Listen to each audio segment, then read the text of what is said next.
Hello बच्चों, स्वागत है आप सभी का अपने यूट्यूब चैनल रवि ज्ञान सीरीज में। आज की इस वीडियो में हम पढ़ने वाले हैं कक्षा 8 का गणित अभ्यास 3D। तो अगर आप लोग चैनल पर पहली बार आए तो चैनल को सब्सक्राइब कर दीजिए, वीडियो को पूरा देखिए ताकि आपको हर एक क्वेश्चन अच्छे से समझ में आ जाए। तो चलिए देखते हैं आज का हमारा क्वेश्चन क्या है। क्वेश्चन नंबर 1 से देखिए क्वेश्चन नंबर 1 है हमारा, एक पेटी में सेब इस प्रकार रखे गए हैं कि प्रत्येक तह की प्रत्येक पंक्ति में उतने ही सेब हैं जितनी उस तह में पंक्तियां हैं। यदि तहों की कुल संख्या पंक्तियों की संख्या के समान हो तथा पेटी में कुल 1728 सेब रखे हो गए हों तो प्रत्येक तह में कितने सेब रखे गए हैं। तो हमें निकालना है कि सेबों की संख्या यानी कि प्रत्येक तह में कितने सेब हैं। ठीक, तो देखिए कैसे सॉल्व करेंगे इसको इसको अच्छे से थोड़ा समझिएगा। देखिए कह रहा है प्रत्येक प्रत्येक तह की प्रत्येक पंक्ति में उतने ही सेब हैं जितने उस तह में पंक्तियां हैं। यानी कि अगर तह का मतलब होता है कोई वस्तु एक के ऊपर रखी गई हो, वो तह होता है। ठीक, और वो तह यानी कि पंक्ति हो जाएगा आपका ये, जैसे कि एक पंक्ति, दो पंक्ति, तीन पंक्ति, ये पंक्ति हो जाता है आपका। ठीक, और ये हो जाता है पंक्ति में संख्या बोलेगा तो जैसे कि एक दो तीन, तीन पंक्ति यानी कि तीन ये हो गया, तीन सेब हो गया। ठीक, और तह भी कितना हो गया, तीन, यानी कि हर चीज़ एक समान होना चाहिए। अगर एक के ऊपर जैसे कि इमेजिन करिए आप कोई बुक है एक के ऊपर एक रखा हुआ है तो कितना हो गया, तीन तह हो गया। जैसे कि ये बुक है एक के ऊपर एक ये रखा हुआ है। अब ये क्या होता है, इसे एक के ऊपर एक को क्या बोलते हैं, तह बोलते हैं। ठीक, और तह कह रहा है प्रत्येक तह की प्रत्येक पंक्ति में, अब इसका भी पंक्ति होगा, कितना तह हो गया, तीन, यानी कि प्रत्येक पंक्ति में तीन, तीन इसका हो गया, तीन तह इसका हो गया और तीन इसका पंक्ति हो गया, समझ लीजिए। ठीक, देखिए फिर से देखिए तीन तह हो गया, एक दो तीन ये तह हो गया, और कह रहा है तह में कितनी पंक्तियाँ, जितना तह उतना, एक दो तीन ये तह है और ये हमारी पंक्तियाँ हैं, एक दो तीन, एक दो तीन। और उसके बाद क्या कर रहा है, ये जितने पंक्ति हैं, कितने पंक्ति हैं, एक दो तीन, उतने ही सेब हैं, यानी कि एक सेब। थोड़ा अच्छे से थोड़ा ध्यान से समझिएगा तब आपको समझ में आएगा। थोड़ा मैं बड़ा कर दे रहा हूँ, देखिए इसको मिटा के थोड़ा अच्छे से देखिए, अब समझ में आएगा आपको 100%। देखिए जैसे कि हमने ये समझ लीजिए पेटी है। ठीक, मान के चलिए ये पेटी है। ठीक, ये पेटी हो गया, और उसके बाद कह रहा है कितना, जितने प्रत्येक तह, ये समझ लीजिए तीन तह हो गया, और प्रत्येक पंक्ति यानी कि प्रत्येक पंक्ति में उतनी ही जितनी उस तह में पंक्तियां हैं। और यदि तहों की कुल संख्या अधिक, तहों की कुल संख्या पंक्तियों की संख्या के बराबर है। तह कितना है, तीन, तो पंक्ति भी हमारा कितना होगा, तीन। समझते जाइए, बहुत अच्छे से आपको समझ में आएगा। ठीक, ये हो गया, ये हो गया तह, तह और ये पंक्ति हो गया। अब उसके बाद क्या कर रहा है, प्रत्येक तह की प्रत्येक पंक्ति में, यानी कि ये पंक्ति है आपका, इसमें कितने सेब हैं, उतने ही सेब हैं, जितनी पंक्तियां उतनी सेब। तो इसमें बताइए कितनी पंक्तियां हैं, तो आप बोलेंगे तीन पंक्ति, एक दो तीन ये पंक्ति हो गया, और कह रहा है तीन सेब हैं, तीन पंक्ति तो तीन सेब, एक सेब दो सेब तीन सेब, एक सेब दो सेब तीन सेब, एक सेब दो सेब तीन सेब, समझ लीजिए ये हो गया ऐसे। ठीक, ये हो गया, जितनी तह उतनी पंक्तियां उतने ही सेब। ठीक, ये हो गया, तो हमें उसी प्रकार निकालना है। देखिए, और ये क्या दिया हुआ है, 1728, ये पूरा समझ लीजिए, इसमें आपको ये समझ लीजिए बॉक्स है, इसी में रखा हुआ है, पेटी, पेटी दिया हुआ है ना, तो ये पेटी है आपका, और इसी में 1728 सेब हैं टोटल। देखिए पहले हम क्या निकालेंगे, तहों की संख्या कि कितने तह हैं इसमें, ये तो हमने इमेजिन करके बनाया, अब हमें इसमें से निकालना है कि कितने तह हैं, तो हम निकाल लेते हैं। देखिए पहले लिख लेंगे कुल सेब कितना हुआ, कुल सेब देखिए, कुल सेब आपका 1728। ठीक, तह कैसे निकालेंगे, देखिए एक दो तीन, और यहाँ पे देखिए बोला गया एक पेटी में सेब इस प्रकार के प्रत्येक तह में प्रत्येक पंक्ति में उतने ही सेब हैं जितने की उस तह में पंक्तियां हैं। तो हमें क्या निकालना पड़ेगा, घनमूल। तो हम निकालेंगे तहों की संख्या, तहों की संख्या, तहों की संख्या निकालने के लिए इसका हमें घनमूल निकालना पड़ेगा। तो 1728 और 1728 का अगर आप एलसीएम निकालेंगे यानी कि फैक्टर, तो क्या बनेगा, देखिए 2 दो छंग 12, 2 चौक 8, 2 चौक 8, 2 3 6, 2 दूना 4, 2 दूना 4, 2 एकम 2, 2 छंग 12, 2 एकम 2 0, 2 अट्ठे 16, 2 पंचे 10, 2 चौक 8, 2 दूना 4, 2 सत्ते 14। अब यहाँ पे निकाल लीजिए, यहाँ पे देखिए 27 आया ना, 27 का कहाँ निकालेंगे, 3 9 27, 3 3 त्रिक 9, 3 एकम 3, ठीक, ये हो गया ना, समझ लीजिए फैक्टर हो गया। ये 1 जोड़ा 2 जोड़ा 3 जोड़ा, हमको क्या करना रहता है, इसी में से एक एक जोड़ा निकाल लेते हैं, आसान हो जाएगा थोड़ा। तो एक इसमें से निकाल लेते हैं, पहले लिख लेते हैं, चलिए एक लाइन बड़ा ही होगा और क्या, 2 × 2 × 2, फिर 2 × 2 × 2, फिर 3 × 3 × 3। जब घनमूल निकालते हैं तो या तो आप और कर सकते हैं, थोड़ा बड़ा हो जाएगा, तो इसी में से हम एक निकाल लेते हैं, एक इसमें से, एक इसमें से, एक इसमें से, हो जाएगा आपका 12। तो देखिए एक इसमें से हमने निकाला, एक इसमें से निकाला, एक इसमें से निकाला, तो हमारा कितना आ गया 12, ठीक, 12 हो गया। अब देखिए ये हमारा क्या निकला हुआ है, देखिए ये तहों की संख्या निकला हुआ है, यानी कि अब हमें मालूम हो चुका कि उस पेटी में कितने तहे होंगे, 12 तहे हैं। तो देखिए यहाँ पे आपको मालूम हो गया कि तहों की संख्या कितनी दी हुई है, 12। अब हम निकाल लेंगे सेबों की संख्या। तो सेबों की संख्या कैसे निकलेगा, सेबों की संख्या हो जाएगी, आपको लिख लीजिए यहाँ पे, सेब की संख्या। तो सेब की संख्या निकालने के लिए आपको कुछ नहीं करना, बस इसी को इसी से गुणा कर देना है, यानी कि जितनी तह हैं उतनी पंक्तियां होंगी ना उसमें, तो उसी के हिसाब से इसे गुणा कर देंगे तो आपका आ जाएगा, 12 का 12 से गुणा करेंगे 144 आएगा, ठीक, ये हो जाएगा आपका आंसर। बस और कुछ नहीं करना था। सबसे पहले आपको इस क्वेश्चन में करना क्या है, सबसे पहले इसका घनमूल निकालना है, जितना आएगा उसी का डबल कर देना है, सॉरी डबल का मतलब नहीं, उसी को उसी से गुणा कर देंगे तो आपको निकल आएगा सेबों की संख्या, ठीक। तो आशा करते हैं कि आपको ये सवाल समझ में आया होगा। अब हम बढ़ते हैं अगले क्वेश्चन की ओर। चलिए बच्चों क्वेश्चन नंबर 2 देखिए, एक पेटी में 216 आम घन के रूप में सजाकर रखे गए हैं, ज्ञात कीजिए कि पेटी में आम की कितनी तहें हैं। देखिए ये बिल्कुल सेम टू सेम एक क्वेश्चन नंबर 1 के जैसा है, लेकिन इसको आगे नहीं सॉल्व करना है, केवल तह निकालना है। तो तह निकालना तो आप सीख चुके हैं कैसे निकाला जाता है, तो एक बार फिर से देख लेते हैं। एक पेटी में आमों की संख्या, तो लिख लेंगे, हो जाएगा, आप लिखेंगे पेटी में, एक पेटी में आमों की संख्या कितनी दी हुई है, आमों की संख्या, एक पेटी में आमों की संख्या कितना है 216, ठीक, इतना तो दिया हुआ है आपका ना। अब अभी हमने बताया था तह निकालने के लिए आप क्या करेंगे, तो यहाँ पे लिखेंगे आम की तहों की संख्या, तहों की संख्या, यानी कि इसी का घनमूल कर देंगे, बस और कुछ नहीं करना है।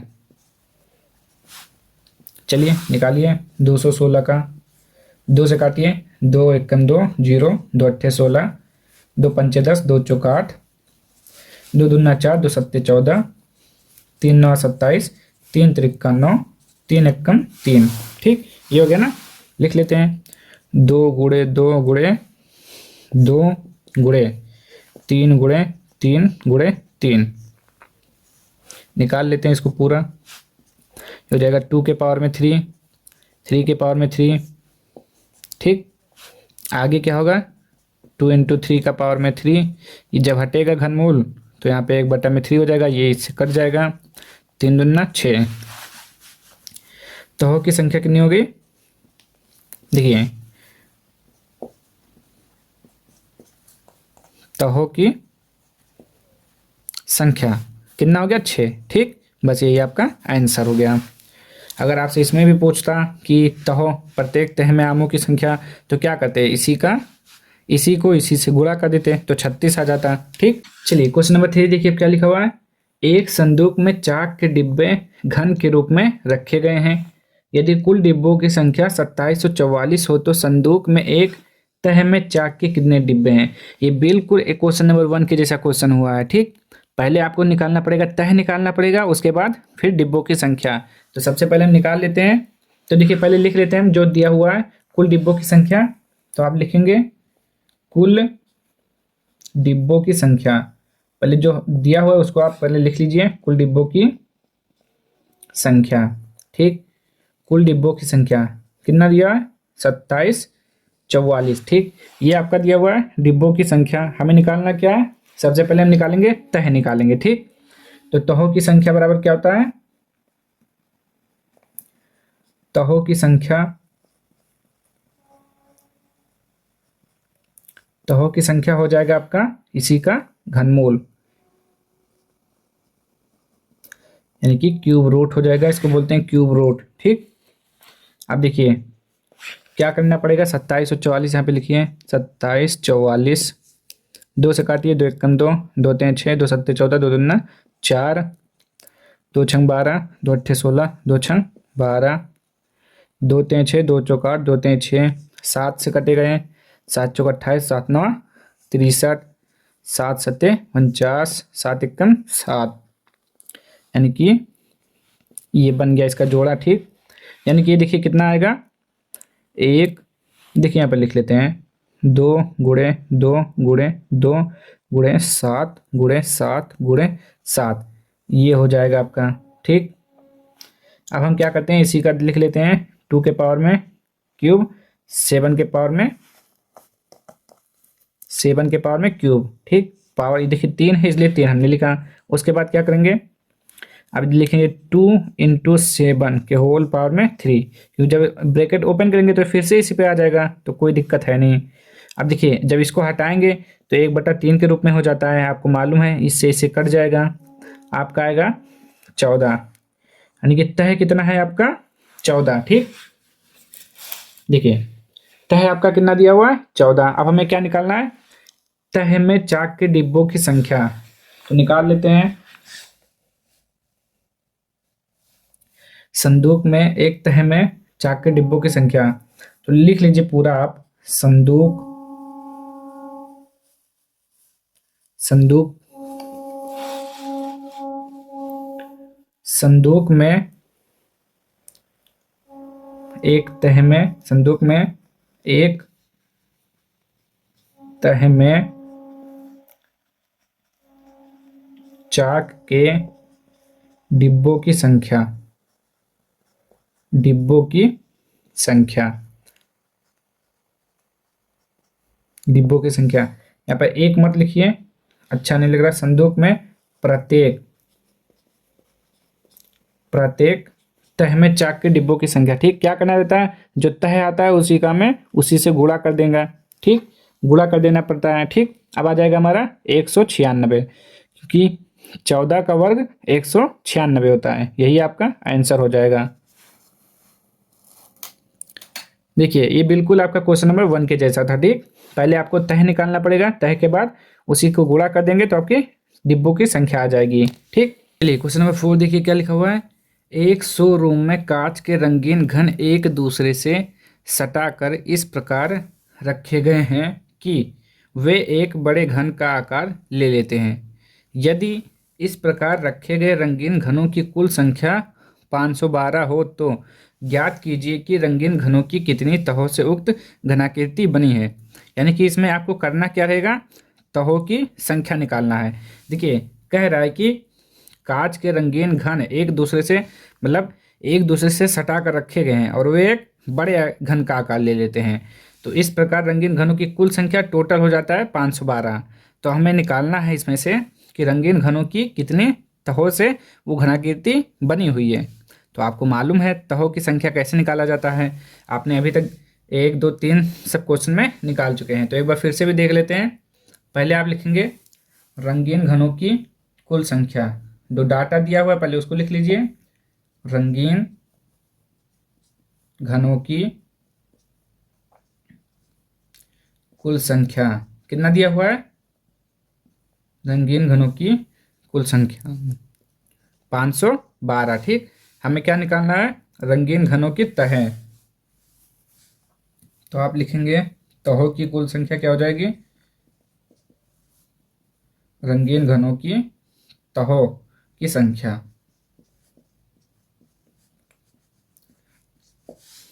कैसे निकालते हैं? इसी का घनमूल निकाल लेते हैं, बस हो जाएगा 512। अब 512 का हम निकाल लेते हैं फैक्टर। तो दूना 4, 2 पंचे 10, 2 छंग 12, 2 एक कम 2, 2 दूना 4, 2 अट्ठे 16। फिर 2 से काटिए, 2 छंग 12, 2 चौक 8, फिर 2 से 2 तें 6, 2 दूना 4, 2 एक कम 2, 2 छंग 12, 2 अट्ठे 16 और कटेगा भी, 2 चौक 8, 2 दूना 4, 2 एक कम 2, 3 3 का जोड़ा बना लीजिए। ये लीजिए, हो गया। अब क्या करना रहता है आपको? देखिए इसी में से एक एक निकाल लीजिए। देखिए 1 2 3, यानी कि एक इसमें से निकालेंगे तो 2, एक इसमें से निकालेंगे 2, एक इसमें से निकालेंगे 2, 2 दूना 4, दूना 8। सॉरी, आपको यहाँ पर तो कितना आ जाएगा? 8 आ जाएगा। चलिए निकाल के देख लेते हैं, इसे पूरा सॉल्व कर लेते हैं। 2 गुणे 2 गुणे 2, ये हो गया। फिर एक और है 2 गुणे 2 गुणे 2, फिर एक और है 2 गुणे 2 गुणे 2। ठीक, ये हो गया। फिर ऊपर से घनमूल यानी कि क्यूब रूट हो गया। अब 2 के पावर में 3 लिखेंगे, इसका भी 2 के पावर 3 हो जाएगा, इसका भी 2 का पावर 3 हो जाएगा। ठीक, अब फिर क्या करेंगे? देखिए अब यहाँ पे 2 गुणे 2 गुणे 2, पावर में यहाँ पे क्या लिखेंगे? पूरे में 3, और जब ये हटेगा तो 1/3 हो जाएगा, 3 से 3 कट जाएगा। अब कितना आ जाएगा आपका? 2 दूना 4, 4 दूना 8। तो आपका आंसर आ गया। तहों की संख्या कितनी है? 8। ठीक, यही आपका आंसर हो जाएगा। क्वेश्चन नंबर 5 देखिए क्या लिखा हुआ है। प्रधानमंत्री राष्ट्रीय राहत कोष के लिए एक विद्यालय की एक कक्षा का प्रत्येक विद्यार्थी उस कक्षा के विद्यार्थियों की संख्या के वर्ग के बराबर पैसे चंदे में देता है। ठीक, इस प्रकार यदि कुल चंदे की धनराशि 15,625 हो तो उस कक्षा में कुल कितने विद्यार्थी हैं? तो इसमें भी आपको ज़्यादा कुछ नहीं करना है, बस इसका घनमूल निकाल देना है। ठीक, तो चलिए निकाल लेते हैं। देखिए कह रहा है कुल चंदे की धनराशि, तो पहले आप जो डाटा दिया उसको लिख लीजिए। कुल चंदे की धनराशि, धनराशि कितना दिया हुआ है?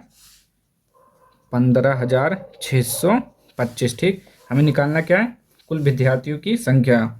तो निकाल लेते हैं कुल विद्यार्थी। ठीक, तो ये हो गया आपका 15,625 का रूट क्यूब। ठीक, अब इसका यहाँ पे एलसीएम निकाल लेते हैं, कितना आएगा?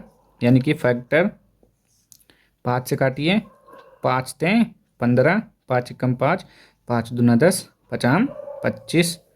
फिर 5 से तो 5 36, 5 36, 5 दूना 10, 5 25, 5 एकम 5, 5 दूना 10, 5 25, 25 पंचे 125। फिर 5 से फिर से एक बार में तो 5 25, 5 25। ठीक, 3 जोड़ा बन जाएगा, 5 गुणे 5 गुणे 5, फिर 5 गुणे 5 गुणे 5। ठीक, अब ये हो जाएगा 5 का क्यूब गुणे ये भी 5 का क्यूब। अब ये हो जाएगा 5 गुणे 5 के होल पावर में 3 इंटू ये हटेगा तो 1/3 हो जाएगा, ये कट जाएगा तो आपका आ जाएगा। देखिए 5 इंटू 5 गुणे 5 का होल पावर में 3 इंटू 1/3, ये कहाँ से आएगा? जब ये हटेगा तो 1/3 हो जाएगा। ठीक, तो अब क्या करेंगे उसके बाद? 5 का गुणा 5 से, यानी कि 5 25। तो विद्यार्थियों की संख्या आपकी आ गई कितना? 25। देखिए विद्यार्थियों की संख्या कितनी है? 25, ये आपका आंसर हो जाएगा। अब चलिए अगला क्वेश्चन देखिए इसका, क्वेश्चन नंबर 6। क्वेश्चन नंबर 6 देखिए क्या लिखा हुआ है। एक घनाकार टंकी में 1331 लीटर पानी आता है। ठीक, यानी कि ये आपका दिया है टंकी का आयतन दिया हुआ है। ठीक, टंकी की माप ज्ञात कीजिए यदि 1000 लीटर पानी का आयतन 1 घन मीटर के बराबर हो। ठीक, तो देखिए आपको करना क्या है। तो सबसे पहले देखिए क्या दिया हुआ है आपको? एक घनाकार टंकी का आयतन, तो लिखेंगे यहाँ पे घनाकार टंकी का आयतन, टंकी का आयतन, ठीक। कितना दिया हुआ है? 1331 लीटर, ठीक। ये हो गया। और फिर क्या दिया हुआ है? 1000 लीटर पानी का आयतन होता है 1 घन मीटर के बराबर, यानी कि तो यहाँ पे दिया हुआ है 1000 लीटर किसके बराबर होता है? 1 घन मीटर के, 1 घन मीटर। तुम यहाँ से निकाल लेंगे 1 लीटर बराबर क्या हो जाएगा? 1 लीटर बराबर हो जाएगा आपका, देखिए जब इसको सॉल्व करेंगे 1 लीटर निकालना है तो इसको भाग कर देंगे इधर 1000 से, तो 1000 घन मीटर, ठीक। ये हो जाएगा। अब देखिए ये हो गया। अब हमको देखिए जो ये आपको लीटर दिया हुआ है इसको हमें देखिए मीटर में बदलना है, मीटर में बदलना है, उसके बाद आंसर देना है। तो सबसे पहले आपको ये करना पड़ेगा, ठीक। तो देखिए अब टंकी का आयतन निकाल लेते हैं मीटर में। तो आयतन हो जाएगा आपका, देखिए कितना लिखा हुआ है? 1331 लीटर है। तो लीटर को हमें बदलना है किसमें? मीटर में। तो इसी से गुणा कर दीजिए, यानी कि अगर इसी में आप 1/1000 से गुणा करेंगे तो बदल जाएगा घन मीटर में, घन मीटर, ठीक। तो ये हो जाएगा आपका 1331 बटे में 1000, ठीक। अब ये हो गया, ठीक। देखिए आपको करना क्या था, समझिए अच्छे से। एक घनाकार टंकी में 1331 लीटर पानी आता है, यानी कि ये आयतन दिया हुआ है किसका? टंकी का आयतन दिया हुआ है।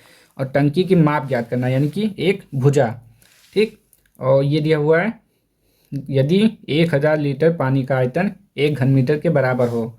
तो सबसे पहले आपको ये जो दिया रहेगा 1331 लीटर दिया हुआ है तो इसको मीटर में बदलना है। तो मीटर में कैसे बदलना हुआ है? ये दे दिया है आपका कि 1000 लीटर बराबर होता है 1 घन मीटर। तो 1 लीटर बराबर हो जाएगा 1/1000 घन मीटर। तो यहाँ पर आयतन हमने निकाल लिया घन मीटर में। अब हमें क्या निकालना है? भुजा निकालना है, यानी कि माप। तो अब माप कैसे निकलेगा? तो अब निकाल लेते हैं, देखिए इसी का घनमूल निकाल लेंगे। तो यहाँ पे लिखिए टंकी की माप, टंकी की माप बराबर हो जाएगा 1331 बटे 1000 का घनमूल। देखिए 1331 का आपका घनमूल क्या होता है? 11 होता है, ठीक। और 1000 का घनमूल होता है 10, ठीक। ये हो गया। अब 10 में भाग कर देंगे तो क्या आएगा? 1.1 मीटर। ये आपका मीटर में आएगा, ठीक। आयतन किस में आता है? आयतन आता है आपका घन मीटर में। ये आपका घन मीटर। और जब केवल एक भुजा निकालेंगे तो वो मीटर में आएगा, ठीक। तो आज के सारे क्वेश्चन सवाल समाप्त हो चुके हैं। अब हम मिलेंगे अगली वीडियो में। तो अगर आप लोगों को क्वेश्चन यानी कि वीडियो अच्छा लगा हो तो लाइक कर दीजिए, शेयर कर दीजिए, सब्सक्राइब कर दीजिए। अगर आपको कोई भी क्वेश्चन डाउट होता है तो कमेंट बॉक्स में ज़रूर बताएं, ताकि हम उसको आगे अच्छे से बता सकें फिर से, ठीक। तो चलिए मिलते हैं नेक्स्ट वीडियो में, तब तक के लिए जय हिंद, जय भारत।